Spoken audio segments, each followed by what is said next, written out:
ज्ञान की गंगा आगे सब लोग अब ठीक है, दे दो।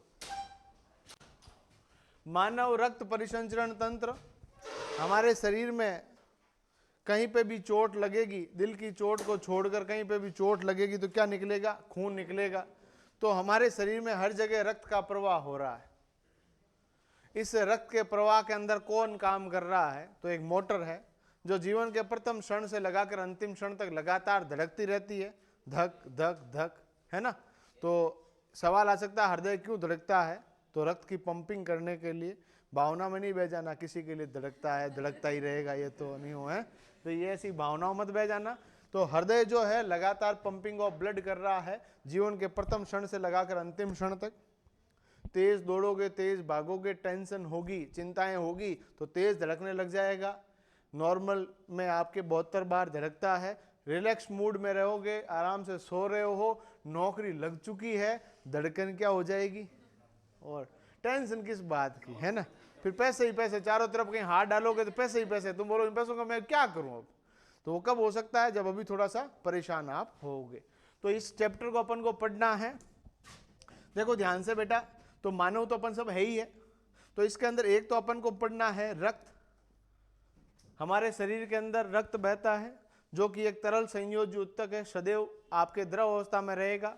रक्त के साथ में रक्त सदैव बंद नलिकाओं में बहता है, तो साथ में क्या होगी? रक्त वाहिनियां होगी, यानी आपके पास ब्लड वेसल्स होगी। Blood flows in closed vessels, यानी रक्त सदैव बंद नलिकाओं में बहता है। और इसको धक्का लगाने वाला कौन है? हृदय। और इन तीनों से मिलकर क्या बनता है? रक्त परिसंचरण तंत्र। देखो प्यारे बच्चों, रक्त, रक्त वाहिनियां और हृदय, इन तीनों से मिलकर क्या बनता है? रक्त परिसंचरण तंत्र। यहां तक कोई डाउट है तो बताओ बेटा। चलिए अब यहां पर हाँ, बस अपनी भावनाओं को दबा के रखो, कंट्रोल उदय कंट्रोल। हाँ हाँ, देखो भाई साहब आपकी नौकरी पहले लगी हुई है ना, भगवान की कृपा से पेंशन आ रही है, टाबरों को पढ़ने दो आप, ठीक है। सब बूढ़ा आदमी होता, थोड़ा हमको रखो, ठीक है। देखो यहाँ पर रक्त, साथ में रक्त वाहिनियां, और तीसरा कौन सा है? हृदय। इन तीनों से मिलकर क्या बनता है? रक्त परिसंचरण तंत्र। तो देखिएगा, हृदय जो होता है, हृदय का अध्ययन कार्डियोलॉजी, क्या कहलाता है बेटा? कार्डियोलॉजी। किसी के हृदय की प्रॉब्लम हो जाए तो वो किसके पास जाएगा? कार्डियोलॉजिस्ट के पास जाएगा, है ना। कोई ऑर्थोपेडिक सर्जन के पास चला गया तो वो बोलेगा, है ना, मेरे पास इसका कोई इलाज नहीं है, तो किसके पास जा? कार्डियोलॉजिस्ट के पास जा। उससे पहले 300 रुपये फीस दे के जा, क्योंकि ये बात मैंने तुझे बताई है ना। तो डॉक्टर सजेशन के तो पैसे लेते हैं, उसकी चीज के लेते हैं, ठीक है। तो ये आपको थोड़ा ध्यान रख लेना। हृदय का अध्ययन क्या कहलाएगा? कार्डियोलॉजी। रक्त का अध्ययन क्या कहलाएगा बेटा? हिमेटो, टोमेटोलॉजी नहीं है, हिमेटोलॉजी, ठीक है। अब तीसरा आता है, देखिएगा दोस्त, शब्द है परिसंचरण। संचरण का मतलब आना और जाना। संचरण का मतलब है आना और जाना। कब तक आना और जाना चलता रहेगा?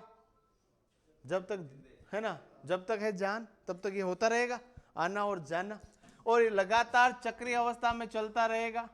अरे आप लोगों ने पर्यावरण शब्द सुना है क्या?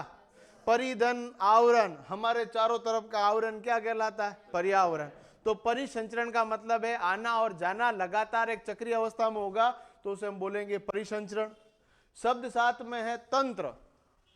तंत्र का मतलब होता है हमारे शरीर की सबसे छोटी चीज क्या है? कोशिका। कोशिकाओं का समूह उत्तक, उत्तकों का समूह अंग, अंगों का समूह तंत्र, तंत्रों का समूह शरीर। हमारा जो डाकी शरीर बना है ना, वो बहुत सारे तंत्रों से मिलकर बना है। तो उसमें से एक तंत्र है रक्त परिसंचरण तंत्र। भाई तुम भी यहाँ आ रहे हो, जा रहे हो, आ रहे हो, जा रहे हो, कब तक? तुम्हारी नौकरी नहीं लगे तब तक। जिस दिन तुम्हारी नौकरी लग गई तुम बोलोगे हु आर यू, आप कौन हो, है ना। तो ये आना और जाना कब तक? लगातार ये चक्रीय अवस्था में आपकी बॉडी के अंदर चल रहा है। किसका चल रहा है? रक्त का। तो ये रक्त परिसंचरण तंत्र याद रख लोगे दोस्त। चले आगे। अब सवाल आता है कि भाई रक्त का अध्ययन हो गया, ब्लड वेसल्स में खून बह रहा है, हृदय का अध्ययन हो गया, तो इस रक्त परिसंचरण तंत्र का अध्ययन क्या कहलाता है? ये सवाल आया हुआ है, रक्त परिसंचरण तंत्र का अध्ययन क्या कहलाता है बेटा? तो इसका अध्ययन कहलाता है एंजियोलॉजी। कौन सी लॉजी है? A study of blood circulatory system is known as angiology. और सवाल आएगा, यदि एंजियोलॉजी टाबर होता तो पप्पा पप्पा किसको कहता?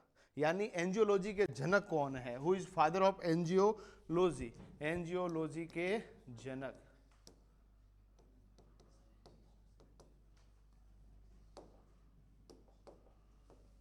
कौन है पप्पा? Doctor William Harvey. कौन से हार्वे है बेटा? William Harvey. याद रख लोगे? चलिए सर, हम तो सब याद रख लेंगे, आप बताओ क्या याद रखना है? विलियम हार्वे, रक्त परिसंचरण तंत्र का अध्ययन हो गया। रक्त परिसंचरण तंत्र की खोज करने वाले अंकल भी कौन है? William Harvey. परिसंचरण तंत्र की खोज किसने की है? William Harvey. डॉक्टर तो लगा हुआ ही है। हृदय के बारे में भी सबसे पहले किसने बताया? William Harvey. हृदय की खोज भी किसने की? काकू का नाम क्या है? William Harvey. याद रख लोगे बेटा? सब इंपॉर्टेंट बातें हैं, आपके एग्जाम में आ सकती है, इन सबको आपको क्या रखना है? याद रखना है। ठीक है, यहां तक समझ में आया कुछ बात कि रक्त परिसंचरण तंत्र, इसके अंदर हम रक्त की बात करेंगे। रक्त हमारे शरीर में बहता है और लगातार ऑक्सीजन की सप्लाई करने के लिए, ऊर्जा की सप्लाई करने के लिए बहता है, और इसको धक्का लगाने का काम एक हृदय नाम के एक शरीर का अंग है, जो कि बंद मुट्ठी के शेप का होता है, थोड़ा लेफ्ट में टिल्टेड होता है और लगातार धड़कता रहता है। आप लोग यहाँ पर पढ़ रहे हो, घर जाकर थोड़ा और पढ़ाई करोगे, उसके बाद इंस्टाग्राम चलाओगे, थक जाओगे, फिर तुम आराम करोगे, आराम करते करते थकोगे तो पुनः आराम करोगे। ऐसा क्यों होता है? आपको थकावट क्यों आती है? थकावट आती है क्यों आती है? क्योंकि लगातार मांसपेशियों में संकुचन शीतलन होगा, कंट्रैक्शन रिलैक्सेशन इन मसल्स होगा, तो लैक्टिक एसिड का फॉर्मेशन होगा, लैक्टिक अम्ल बनेगा, और लैक्टिक अम्ल बनने के कारण आपको थकावट होगी, पैरों में दर्द होना शुरू हो जाएगा। फिर आप यदि इसको दबाओगे तो लैक्टिक एसिड का जो घनत्व है, जो उसकी डेंसिटी है, वो कम हो जाएगी, थोड़ा आपको रिलैक्स महसूस होगा। और आपके हृदय के अंदर कभी थकावट होती नहीं है, क्योंकि इसके अंदर लाल मांसपेशियां पाई जाती है। शरीर के अंदर बाकी जगह सफेद मांसपेशियां हैं और हृदय के अंदर लाल मांसपेशियां हैं, और लाल मांसपेशियों में संकुचन शीतलन होगा तो भी लैक्टिक एसिड का फॉर्मेशन नहीं होगा, इसीलिए कभी थकता नहीं है। यदि ये थक जाए तो हम इस दुनिया से अलविदा हो जाए। तो इस बात को भी याद रख लेना, कभी थकता नहीं है और इसमें लैक्टिक एसिड नहीं बनता। आपने नाम सुना होगा घोड़ा, देखा? घोड़ा खड़ा खड़ा ही सो लेता। आपने घोड़े को बैठे हुए बहुत कम देखा होगा, ये नहीं देखा होगा। तो जब आप घोड़े को बैठा हुआ या घोड़ी को बैठा हुआ इसलिए नहीं देखेंगे क्योंकि उसके पैरों के अंदर लाल मांसपेशियों की संख्या ज्यादा है, इसीलिए उसके पैरों के अंदर लैक्टिक एसिड का जमाव कम होता है, इसीलिए उसको थकावट नहीं होती है। आगे बात समझ में? इसीलिए घोड़े का प्रयोग जो हम लोग कहाँ कर रहे थे, बहुत ज्यादा दूरी नापने के लिए पहले किसका प्रयोग करते थे? घोड़ा। वो थकता ही नहीं था, वो बोलता हाँ कहाँ चलना बताओ, चल रहे है ना। तो ये थोड़ा सा ध्यान रख लेना। रख लोगे? चले बच्चों, तो यहां तक का मामला क्लियर है आपके? तो अपन लोगों ने शुरू किया रक्त परिसंचरण तंत्र में रक्त के साथ में हृदय और साथ में हमारी रक्त वाहिनियां। तो हमारे हृदय को यदि हम यहाँ पर पूरा एकदम सही तरीके से चीज़ों को क्लियर कर लेंगे, हृदय के बारे में 360 डिग्री एनालिसिस कर लेंगे, तो ये चैप्टर आपका क्लियर हो जाएगा। तो अपन को अब क्या पढ़ना बेटा? हृदय। तो सबके पास है हृदय, ऐसा तो कोई नहीं है जिसके पास हृदय नहीं है, सबके पास होता है। देखो, हृदय को इंग्लिश में क्या बोलते हैं? हार्ट, है ना, यही कहते हैं। बाकी ये दिल विल नहीं, ये बातें सब झूठी है ना, ये थोड़ा ध्यान रख लेना। हृदय, इसका आकार कैसा होता है? जो इसका शेप है बंद मुट्ठी के आकार का। कैसा आकार का होता है? बंद मुट्ठी के आकार का।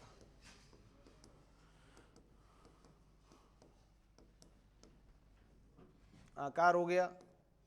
अब सवाल आता है, हृदय वक्ष गुहा में होता है, हमारी जो चेस्ट कैविटी है पसलियों के नीचे होता है ना, ताकि इसको सुरक्षात्मक आवरण भी मिलता है पसलियों से। पसलियां हैं तब इसके ऊपर कभी बहुत ज्यादा अटैक भी हो जाए तो भी आपके हार्ट को कुछ नहीं हो। तो ध्यान रख लेना, हृदय वक्ष गुहा में स्थित होता है। कहाँ स्थित होगा बेटा? वक्ष गुहा में, चेस्ट कैविटी में स्थित होता है। सवाल आता है हृदय का बाहरी आवरण क्या कहलाता है? The outer layer of heart, बाहरी आवरण। तो बाहरी आवरण को, कार्डियम का मतलब हृदय, और इसके बाहर वाले आवरण को कहेंगे पेरिकार्डियम। कौन सा कार्डियम कहेंगे बेटा? पेरिकार्डियम। कार्डियम का मतलब हार्ट, और हार्ट का आउटर लेयर क्या कहलाएगा? पेरिकार्डियम। और हृदय होता कहाँ है? वक्ष गुहा के अंदर। ठीक है, अब सवाल आता है हृदय का वजन कितना होता है? हृदय का वजन पुरुषों में अलग है, महिलाओं में अलग है। पुरुषों के अंदर 325 ग्राम लगभग होता है, कोई फिक्स नहीं है। ठीक है, तो लगभग कितना होता है? 325 ग्राम। महिलाओं में होता है लगभग 275 ग्राम। तो महिलाओं के अंदर हृदय छोटा है, पुरुष बड़े दिल वाले लोग हैं। ठीक है, तो ऐसा नहीं है, क्योंकि पुरुष का जो हाइट एंड बॉडी वेट है इन कंपेयर टू मेल्स ज़्यादा है, इसीलिए उनके पास मोटर भी थोड़ी सी क्या है? बड़ी है। फीमेल की हाइट एंड बॉडी वेट थोड़ा क्या होता है? कम होता है, इसीलिए उसके हृदय का वजन भी थोड़ा सा क्या होता है? कम होता है। इसका मतलब ये नहीं कोई खाते पीते घर का हो जाए तो भी उसका हृदय का वजन लगभग इतना ही रहेगा। पर्सन टू पर्सन वेरी हो सकता है, कोई फिक्स इसका कुछ भी क्राइटेरिया नहीं है। बट दुनिया में जब अवतारी होता है पृथ्वीराज चौहान, नवजात के हृदय का वजन कितना होगा? चिंटू जब जन्म लेगा तो हृदय का वजन कितना होगा? 20 ग्राम। कितना ग्राम होगा बेटा? 20 ग्राम। ये भी लगभग ही है, फिक्स कुछ नहीं होता।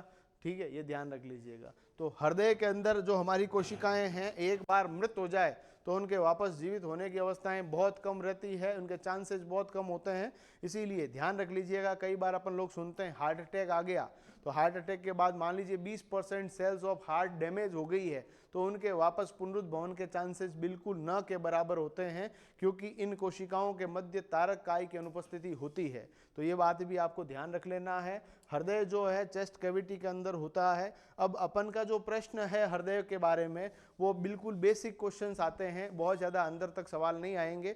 तो हृदय के अंदर क्या क्या मामला है, किस तरह की चीज़ें हैं, उनको डिस्कस कर लेते हैं। बाकी यहाँ तक की चीज़ें मेरे हिसाब से आपके लिए क्लियर होगी, ऐसी आशा रखते हैं। कुछ समझ में आ रहा है आप लोगों को? विष्णोई जी, कुछ समझ में नहीं आ रहा? आ रहा? तो हमारा जो हार्ट है वो बंद मुट्ठी के जैसा होता है, उसके ऊपर आउटर लेयर होती है जिसका नाम है पेरिकार्डियम, झिल्लीनुमा आवरण है। ठीक है, ये आपको याद रख लेना। वजन भी याद रख लेना, और नवजात के हृदय का वजन भी आपको क्या रख लेना है? याद रख लेना। रख लोगे? चलिए, अब अपन लोगों को थोड़ा सा हृदय को ढंग से देख लेना है, क्या मामला रहता है। ठीक है, हम सबके पास हृदय है, इसमें तो कोई दिक्कत नहीं किसी को। तो हमारा हृदय जो है, देखो ऐसा व्हाट्सएप पे भी आपने देखा होगा, ये केवल मैं आपको फील दिलाने के लिए बना रहा हूँ, बाकी ऐसा होता नहीं है ना। बट आपको ऐसे लगे यार ये मतलब सही चीज़ है ना, तो इसीलिए मैं बना रहा हूँ, बाकी ऐसा नहीं होता है। ठीक है, और हृदय तीर अभी बेटा टाइम है रे, है ना, तीर भी आएगा, टेंशन मत ले, थोड़ा टाइम है अभी। फिर तुम जिंदगी में दौड़ोगे, भागोगे, है ना, अभी तुम आराम से बैठो।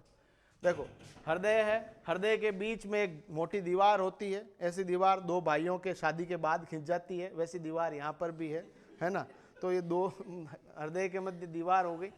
अब देखो, अपन को जब भी साइंस के अंदर जब भी आप चीजें पढ़ोगे, ह्यूमन फिजियोलॉजी एंड एनाटॉमी पढ़ोगे, तो ये मेरा कौन सा हाथ है? राइट है, ये वाला लेफ्ट है, पता है आप लोगों को? तो ये वाला राइट पार्ट है, ये वाला कैसा पार्ट है? लेफ्ट है। तो अपन इसको लिख देते हैं राइट, और इसको क्या लिख देता हूँ? लेफ्ट। आप सब स्कूल गए हैं कि सर स्कूल गए तभी तो यहाँ बैठे हम, है ना। तो आप लोग स्कूल गए होंगे, तो आपको स्कूल के अंदर हिंदी वर्णमाला सिखाई गई होगी। पहले स्वर पढ़ाए गए होंगे, अ आ ई ई। तो ऊपर आएगा आलिंद, नीचे आएगा निलय। आलिंद ऊपर रहेगा क्योंकि पहले आते हैं, निलय बाद में आएंगे, ऐसा याद रखने के लिए मैं बोल रहा हूँ, है ना। तो ऊपर क्या होंगे? ये प्लॉट हमने काट दिए, ऊपर वाले आलिंद, नीचे वाले क्या हो गए बेटा? नीले। नीचे वाले क्या हो गए? नीले। इधर भी क्या हो गए? नीले। इधर ऊपर क्या हो गया? यहाँ तक कोई दिक्कत है क्या? अरे सर, हमें तो कोई दिक्कत होती तो नहीं है। ऊपर आलिंद, नीचे क्या हो गया बेटा? नीले। हमारा हृदय के अंदर टोटल कितने प्लॉट कट गए? 4। हमारा हृदय कितने कोष्ठ का हो गया? 4। ह्यूमन हार्ट के चैम्बर कितने हैं? 4। 2 आर्ट्रियम, 2 वेंट्रिकल, 2 आलिंद, 2 निलय। आ गई बात समझ में? ये राइट, ये वाला यहाँ तक कोई डाउट है तो पूछ लेना, जहां पर भी डाउट हो आराम से पूछ सकते हैं आप, ठीक है।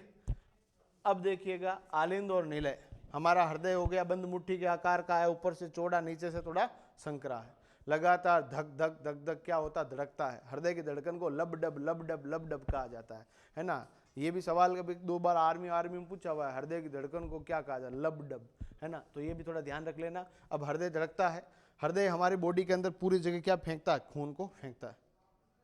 क्यों? क्योंकि माथे में भी तो खून है, नहीं है क्या? नहीं है तो ट्राई कर सकता, फोड़ के देख लेगा, आएगा पक्का, है ना। तो यहाँ पर खून है, हर जगह हमारी बॉडी में ब्लड है। तो यहाँ हृदय है, तो इसको यहाँ तक भेजने के लिए एक विशेष प्रेशर की जरूरत पड़ेगी तभी जाएगा ना। आपने भी 5-7 साल पहले स्नान किया होगा, तो एक मोटर होती है घर के अंदर पानी चढ़ाने वाली, चढ़ाती है ना ऊपर पानी, तो उसी प्रकार की ये मोटर है जो यहाँ तक भी खून भेजती है और पैरों में सब जगह भेजती है, ठीक है। विशेष प्रेशर पे चलता है, इसको भेजने का काम कौन करता है, हृदय।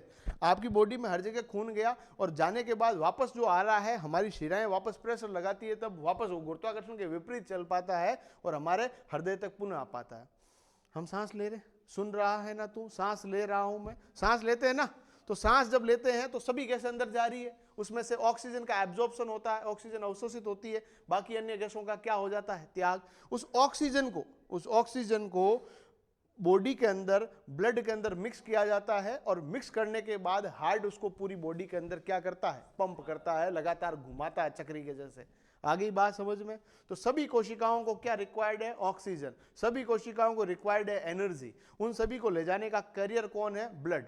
तो ब्लड हमारी बॉडी में हर जगह जाएगा, कोशिकाएं क्या लेगी, ऑक्सीजन, क्या छोड़ेगी, CO2।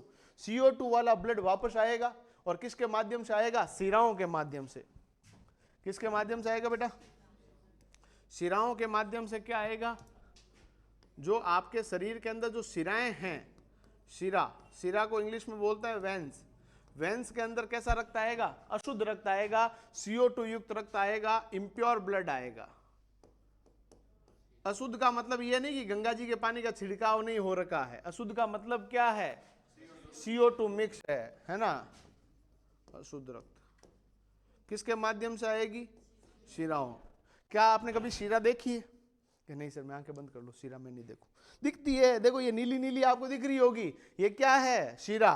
कहीं घर जाओ ना, सबको बोलना इधर ये देख शिरा है, सबको ऐसे याद दिलाना ताकि याद रह जाए। शिराएं ऊपरी सतह पर होती है, खुले में आपको दिख सकती है, और धमनियां जो है वो गहराई में धसी हुई होती है। तो शिराएं ऊपर की तरफ होती है, इसलिए आपको खुले आंखों से देख सकते हो, पर धमनियां गहराई में दबी होने के कारण आप खुली आंखों से नहीं देख सकते हैं। तो शिराओं के अंदर कैसा रक्त बहता है, अशुद्ध। सभी शरीर के अंदर जो शिराएं हैं वो ब्लड को लेकर आती है, कहाँ लेकर आती है, माथे में, हृदय में। कहाँ लेकर आएगी, हृदय में लेकर आई, हृदय में तो लेकर आएगी। तो शरीर में अशुद्ध रक्त आया, अशुद्ध रक्त आने के बाद आपकी बॉडी के अंदर आगे जाएगा और कहां पर आएगा, यहां पर आएगा आलिंद में। कहां आएगा बेटा,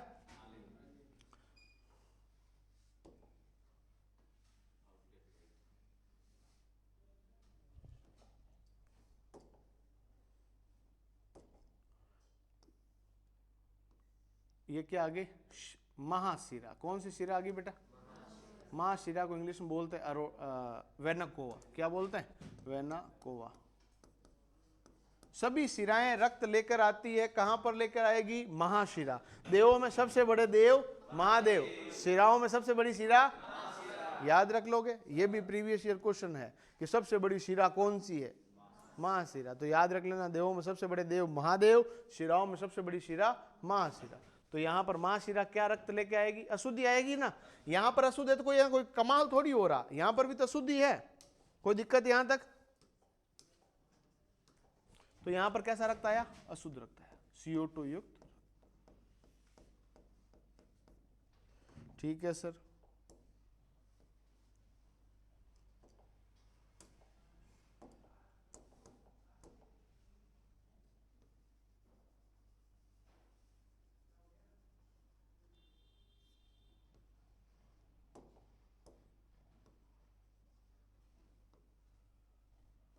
पाइप थोड़ी खोल देते हैं ना चारों तरफ से।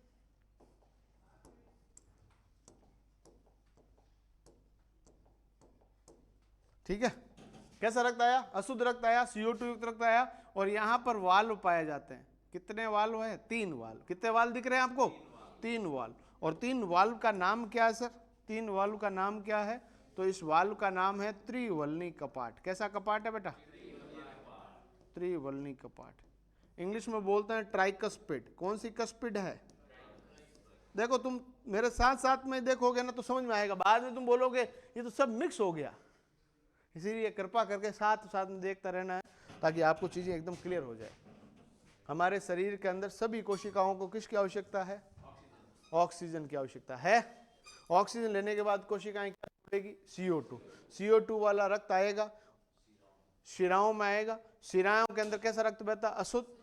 अशुद्ध रक्त आकर कहां जुड़ेगा? महाशिरा। महाशिरा कहां से जुड़ी हुई है? दाएं आलिंद से। और यहां पर आएगा, और यहां पर भी कैसा रक्त आया? अशुद्ध रक्त आया। अशुद्ध रक्त कहां जाएगा? निलय में। CO2 युक्त जाएगा ना। कोई ऐसा कोई यहाँ कोई सिस्टम थोड़ी है इधर से डाला आलू उधर से बन जाए सोना, है ना, इधर से CO2 उधर से ऑक्सीजन, सिस्टम है क्या कुछ? तो यहाँ पर भी कैसा रक्त आएगा? CO2 युक्त रक्त। याद रख लोगे? अरे भैया कोई दिक्कत हो तो बताओ। यहाँ तक अशुद्ध रक्त आया। अब ये हृदय बोलेगा यार ये अशुद्ध अशुद्ध को कहीं और जगह भेजो ना। तो उधर हमारे पास 2 फेफड़े हैं। 2 फेफड़े होते ना यहाँ होते हैं। कहाँ होते हैं? यहीं पे होते हैं ना। हाँ सर, जहां आपकी इच्छा वहां भेज दो सर, हमें तो कोई दिक्कत नहीं है। तो यहां पर आपके क्या है बेटा? फेफड़े। फेफड़े क्या करेंगे? CO2 को तो बाहर फेंकेंगे और ऑक्सीजन को अंदर डालेंगे। ऐसे ही करेंगे? कोई दिक्कत है तो बताओ बेटा। ये आ गया, फेफड़ों में आ गया। कैसा रक्त आया? देखो तुम साथ साथ में देखते रहना। अशुद्ध रक्त है, इम्प्योर ब्लड है। कैसा रक्त है? CO2 युक्त। CO2 युक्त आया तो फेफड़ों के अंदर क्या होगा? प्यूरिफिकेशन ऑफ ब्लड होगा, रक्त का शुद्धिकरण होगा।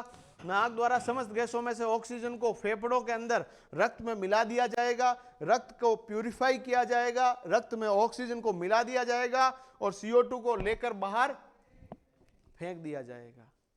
हमारे फेफड़े, हमारे वायुमंडल में 21% ऑक्सीजन है। कितनी % ऑक्सीजन है बेटा? 21% ऑक्सीजन में से हमारे शरीर के अंदर जो फेफड़े हैं उसमें से 4% काम लेते हैं, 17% पुनः फेंक देते हैं। और 4% ऑक्सीजन लेने के बाद 4% CO2 बनती है, वो भी हमारे रक्त में से खींचकर फेफड़ों द्वारा बाहर फेंक दी जाती है। यानी ऑक्सीजन का मिक्सचर यहाँ पर वापस होगा। फेफड़े CO2 को लेंगे, बाहर की तरफ फेंकेंगे और ऑक्सीजन को रक्त में भर देंगे और रक्त क्या हो जाएगा? शुद्ध हो जाएगा। और शुद्ध रक्त कहाँ जाएगा? तो यहां पर आया, कहां आ गया बेटा? लेफ्ट आलिंद में। लो भाई, दिख रहा सबको? तो ये आपके पास आ गया। कैसा रक्त आया? शुद्ध रक्त आया। कैसा रक्त है बेटा? शुद्ध रक्त है, प्योर ब्लड है, प्योर ब्लड। O2 युक्त। कैसा रक्त है? कहां आ गया? बाएं आलिंद में। दायां या बायां? बायां। और ये कौन सा बेटा? दायां। बायां आलिंद में आ गया। कैसा रक्त आया? शुद्ध रक्त आया, शुद्ध रक्त। दिख रहा है आपको? O2 युक्त आ गया सर, बहुत बढ़िया। अब ये शुद्ध रक्त कहाँ जाएगा? निलय में जाएगा। तो यहाँ पर एक और वाल्व लगा हुआ है और इस वाल्व का नाम है द्विवल्नी कपाट। इस बार कितने वाल्व दिख रहे हैं आपको? 2 ही दिख रहे हैं। इधर कितने? तो इनका नाम है द्विवल्नी कपाट, या इनको बोलते हैं बाइकस्पिड, या इनका एक और नाम है मिट्रल वाल्व। कौन से वाल्व है बेटा? Mitral valve. तो ये थोड़ा सा ध्यान रख लेना। तो द्विवल्नी कपाट द्वारा। अब सुनो, ये जो दोनों के दोनों वाल्व होते हैं ना, वो एक दिशा में खुलते हैं। एक बार रक्त आलिंद से निलय में चला गया तो निलय से पुनः आलिंद में खून नहीं आ सकता। सर हम चिंटू को उल्टा कर देंगे, पैर ऊपर माथा नीचे, तो भी नहीं जाएगा। ये बात आपको याद रख लेना है। यानी ये जो दिशा है वो एक ही दिशा में है। यूं नहीं तान जच्चे जी आनैन उन्नैन, ऐसा नहीं। एक ही दिशा के अंदर चलेंगे, आलिंद से निलय की ओर, निलय से आलिंद की ओर वापस खून नहीं जा सकता है। तो यानी कि ये जो वाल्व है वो कितनी दिशाओं में खुलते हैं बेटा? एक ही दिशा में खुलते हैं। एक दिशीय वाल्व है, इस बात को आपको याद रख लेना है। द्विवल्नी कपाट है। यहां पर भी कैसा रक्त आएगा बेटा? शुद्ध रक्त। कैसा रक्त आएगा? शुद्ध रक्त आएगा। और यहां पर शुद्ध रक्त आने के बाद यहां पर देखिएगा एक बहुत बड़ी धमनी होती है। उस धमनी का नाम है महाधमनी। देवों में सबसे बड़े देव महादेव, धमनियों में सबसे बड़ी धमनी महाधमनी। और महाधमनी में भी कैसा रक्त बहेगा? शुद्ध रक्त बहेगा। और इस महाधमनी से भी बहुत सारी क्या निकली रहेगी? धमनियां रहेगी। और धमनियों में भी कैसा रक्त जाएगा? शुद्ध रक्त जाएगा। धमनियों से आगे कोशिकाएं जुड़ी रहेगी, उसमें शुद्ध रक्त जाएगा। कोशिकाएं ऑक्सीजन लेगी, ऑक्सीजन लेने के बाद क्या छोड़ेगी? CO2। CO2 वापस आएगी, शिराओं के माध्यम से आएगी। शरीर की समस्त शिराएं आकर किससे जुड़ेगी? महाशिरा। महाशिरा जुड़ी हुई है दाएं आलिंद में। दाएं आलिंद के अंदर कैसा रक्त आएगा? अशुद्ध रक्त आएगा। दाएं आलिंद से कहां जाएगा? दाएं निलय में। कौन से कपाट द्वारा? कितनी दिशाओं में खुलता? एक दिशा में। रक्त कहां आ गया?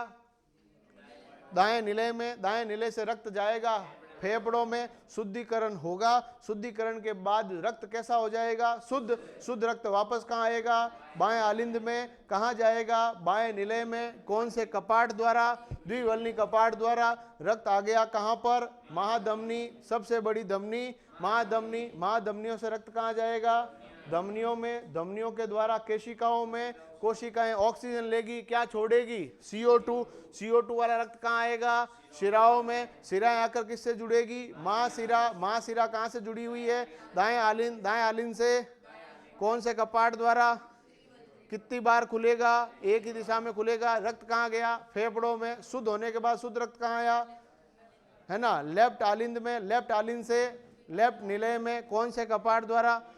द्विवल्नी कपाट द्वारा। रक्त कहाँ गया? महाधमनी। महाधमनियों से, महाधमनी से धमनियों में। और कोशिकाओं ने क्या ली? ऑक्सीजन। क्या छोड़ा? CO2 वाला रक्त कहाँ गया? शिरा। वापस बताऊं? करते रहो। बोले कुछ समझ में आ रहा है आप लोग? ऐसा ना हो जाए मैं अकेला ही पढ़ूं, अकेला ही समझूं। चले आगे। अब देखो, हर जगह अपवाद होते हैं, हर जगह डेढ़ होशियार लोग तो होते ही है। तो यहां पर भी अपवाद है, हर जगह होते हैं वो तो यहां पर भी अपवाद है। शिराओं के अंदर अशुद्ध रक्त बहता है, धमनियों में कैसा रक्त बहता है? शुद्ध। परंतु एक शिरा और एक धमनी ऐसी है जिसमें अशुद्ध रक्त बहता है। उल्टा बहता मतलब शिरा जनरली कैसा रक्त बहती है? अशुद्ध। परंतु एकमात्र शिरा जिसमें शुद्ध रक्त बहता है और एकमात्र धमनी जिसमें अशुद्ध रक्त बहता है। वो दो सवाल एग्जाम के हिसाब से बहुत इंपॉर्टेंट है। हृदय और फेफड़ों के मध्य दो ही नलिका है। हृदय और फेफड़ों के मध्य दो ही नलिका है, एक तो ये पाइप और एक ये पाइप। हृदय का अध्ययन कहलाता है कार्डियोलॉजी, फेफड़ों का अध्ययन कहलाता है पल्मोलॉजी। फेफड़ों का अध्ययन पल्मोलॉजी, हृदय का अध्ययन कार्डियोलॉजी। हृदय फेफड़े, फेफड़े होते हैं दो, हृदय कितना होता है? एक। हृदय में चैम्बर कितने? चार। आगे बात समझ में? दाएं भाग में कैसा रक्त बह रहा? अशुद्ध। बाएं भाग में कैसा बह रहा? आगे बात समझ में आता? अब फेफड़े और हृदय के मध्य पाई जाने वाली नलिकाएं अपने लक्षणों के उलट काम करती है, यानी कि उनके जो लक्षण है उनके उलट काम करेगी। दोनों के दोनों अपवाद है। तो यहां पर देखो अशुद्ध रक्त लेके जा रही है, तो आपको देखकर लगेगा इसका नाम होना चाहिए शिरा। ऐसे ही लगेगा ना कि शिराओं में अशुद्ध रक्त बहता है, अपन ने पढ़ा है। तो यहां पर इसका नाम है उल्टा, यानी इसका नाम तो होना चाहिए था शिरा, परंतु इसका नाम है फुफ्फुसीय धमनी। क्या नाम है बेटा? फुफ्फुसीय धमनी, पल्मोनरी आर्टरी। Pulmonary artery. देखो तुम इंग्लिश में भी याद रख लेना है, पेपर बनाने वाला पेपर शाम को भी बना सकता है, आधी इंग्लिश ही आएगी उस समय। तो पल्मोनरी आर्टरी, तो इंग्लिश में भी मैं लिख देता हूं, ठीक है। और पल्मोनरी धमनी भी लिख देगा वो, तो इंग्लिश मिक्स हो सकती है। एक्चुअली जो पेपर बनाने वाले आजकल जो प्रोफेसर्स वगैरह भी है वो ज़्यादातर इंग्लिश मीडियम के लोग मिलते हैं। तो एक बार एक भी पेपर हुआ था राजस्थान हाउसिंग बोर्ड का, तो उस हाउसिंग बोर्ड के पेपर के अंदर उस इंग्लिश वाला पेपर पहले इंग्लिश में बनाया गया, फिर उसका रूपांतरण हिंदी में किया गया, तो पूरी इंग्लिश ही आ गई, तो बच्चों को समझ में ही नहीं आया। तो इसीलिए कुछ वर्ड्स ऐसे होते हैं जो उनको खुद को भी नहीं पता है। तो इसीलिए पल्मोनरी आर्टरी, पल्मोनरी धमनी आपको याद रखना है कि पल्मोलॉजी का मतलब होता है फेफड़ों का अध्ययन। Study of lungs is known as pulmology. तो यहाँ पर फेफड़े और हृदय के मध्य जो नलिका है इसका नाम क्या है? Pulmonary artery. और इसका जो नाम है शुद्ध रक्त है, तो अपन को लगेगा धमनी होगी, परंतु यहाँ पर आपको याद रखना यह भी अपवाद है और इसका नाम होगा पल्मोनरी वेन या पल्मोनरी शिरा, या अपन लोग कह सकते हैं फुफ्फुसीय शिरा। क्या नाम है बेटा? फुफ्फुसीय शिरा। याद रख लोगे ये भी? यहां तक कोई डाउट है तो पूछ सकते हो आप। तो एकमात्र शिरा जिसमें शुद्ध रक्त बहता है फुफ्फुसीय शिरा, और एकमात्र धमनी जिसमें अशुद्ध रक्त बहता है फुफ्फुसीय धमनी। कोई दिक्कत है यहां तक?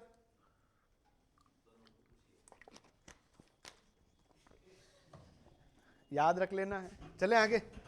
अब देखो बच्चों, अब इंपॉर्टेंट बात है, हृदय की धड़कन।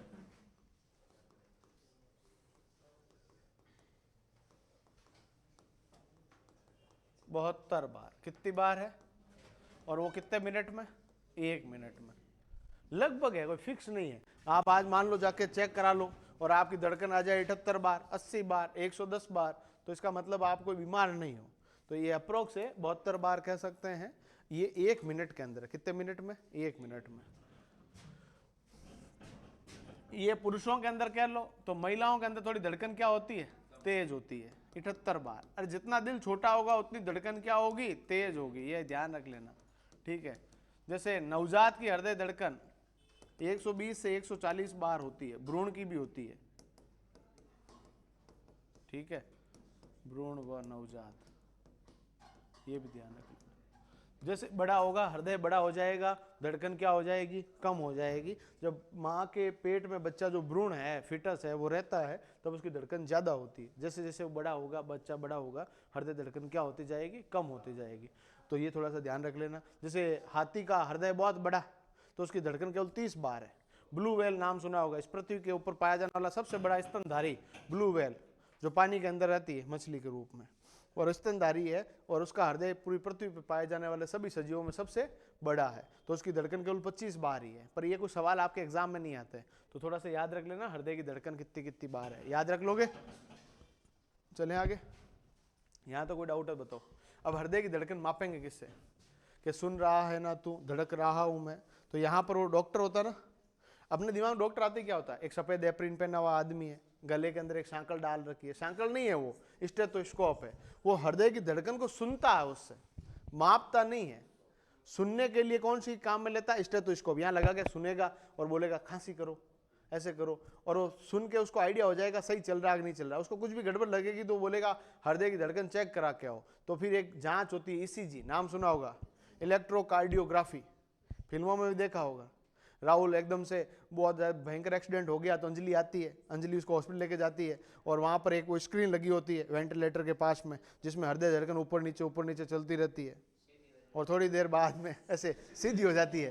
तो अंजलि बोलती है ना, हाथों हाथ स्टेटस अपडेट करती है ना, राहुल चला गया, ये हो गया, वो हो गया।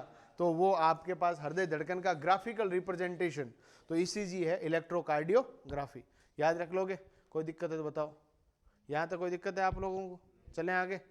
चलिए, हृदय धड़कन का ये तो मामला हो ही गया। हृदय धड़कन को सुनने में, हृदय धड़कन को सुनने में प्रयुक्त यंत्र, कौन सा यंत्र काम में लेंगे? स्टेथोस्कोप। कौन सा स्कोप काम में लेंगे? स्टेथोस्कोप। और वो कौन से सिद्धांत पे काम करता है? ध्वनि के परावर्तन के सिद्धांत पर। कौन से सिद्धांत पे काम करता है? ध्वनि के परावर्तन के सिद्धांत पर कार्य। ये भी याद रख लोगे? कोई दिक्कत है तो बताओ। तो ये आपको थोड़ा सा ध्यान रख लेना। और हृदय धड़कन का मापन किससे करेंगे? हृदय धड़कन का मापन, और वो करेंगे कौन सी सीजी है? ईसीजी। और इसका पूरा नाम है इलेक्ट्रोकार्डियोग्राफी। अब मेरा आपको सवाल है कि हमारा जो ब्लड प्रेशर है, बीपी, ब्लड प्रेशर, वो कितना होता है और किससे मापा जाता है? अरे गाँव के अंदर महिलाएं नहीं कहती है, राम जी मारो काल जो घणो बोले, मन लागे मार की हैगो आज। तो यहाँ पर पट्टा लगाकर फुसफुस हवा भरते ही नहीं भरते, उससे ब्लड प्रेशर चेक होता है कि नहीं होता है? तो उस मशीन का नाम क्या है? हाँ, स्पेग्मोमेनोमीटर है। और ब्लड प्रेशर कितना होता है ये कल पता करके आओगे। और जिनको नाम मैंने बता दिया ना, वो नाम लिख कर आओगे कि मैंने क्या बोला, है ना। ईसीजी हृदय धड़कन का मापन होता है। और हृदय धड़कन को सुनने में किसका प्रयोग करेंगे? स्टेथोस्कोप को, जिससे हृदय धड़कन सुनी जाती है। आप कभी कभी स्टेथोस्कोप कहीं मिल जाए तो आप उसे सुनोगे तो बहुत जोर से आवाज आएगी उसके अंदर, धक धक जोर से आवाज आएगी, तो वो एकदम से क्या है, हृदय धड़कन है ना, पास में रख के भी सुन सकते हैं ऐसे तो, पर उसको ऐसे सुनने में दिक्कत आती है, इसीलिए वो जोर से सुनाई देता है। वो किसके कारण होता है? रिफ्लेक्शन ऑफ साउंड, ध्वनि के परावर्तन के सिद्धांत पर। ये सवाल आया हुआ है वीडियो जो ग्राम विकास अधिकारी है उसके अंदर भी पूछा हुआ है, ये सब सवाल आए हुए सवाल है, तो ढंग से पढ़ लेना और एक बार लिखना शुरू करें। आप कहाँ से लिखेंगे? यहीं से सभी लिखें भाई, ऑनलाइन वाले ऑफलाइन वाले सबको लिखना है, ऐसे नहीं बैठे रहो मजे से।